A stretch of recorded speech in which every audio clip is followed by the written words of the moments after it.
Hotep is an ancient Egyptian word that means peace. It's also become shorthand for a certain worldview that has a lot of different connotations, positive and negative, depending on who you ask.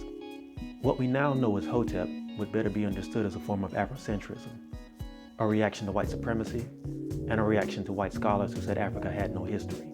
Enslaved Africans were brought to America from hundreds of different West African tribes. They were stripped of their heritage, their languages, and their religion, and forced to worship the American version of Christianity. Even in the midst of this brutality, African Americans wanted to continue to find links to their ancestral homelands. Black academics who made African American links to Africa their field of study were often locked out of the academy and ostracized. But scholars like John Henrik Clarke, Cheikh Anta Diop, Marimba Ani, and Francis Cress Welsing managed to publish well-researched books that validated those connections. Organizations and sects like the Moorish Science Temple of Noble Drew Ali, the Nuwaubian Moors under Malachi York, the Hebrew Israelites, the Nation of Islam, and speakers like Malcolm X helped spread Black consciousness in Black communities.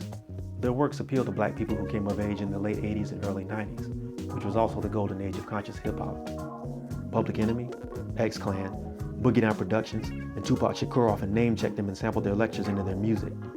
These ideas broke into mainstream consciousness and controversy in 1992, when then presidential candidate Bill Clinton criticized Sister Souljah for her comments after the LA riots, and when Dr. Leonard Jeffries was removed as chair of African American Studies at City College of New York, sparking a First Amendment legal battle that he ultimately won. Some of the strongest criticisms of Hotep thought have come from feminist and LGBTQ groups, who consider it patriarchal, homophobic, and ahistorical, with an overemphasis on ancient Egypt instead of the West African cultures that most African Americans were taken from. While those trends are present, they're no more present than they are in many other belief systems. And like other belief systems, often the loudest voices get the most attention. The collective scholarship we call Hotep isn't a monolith or a perfect discipline. No philosophy is.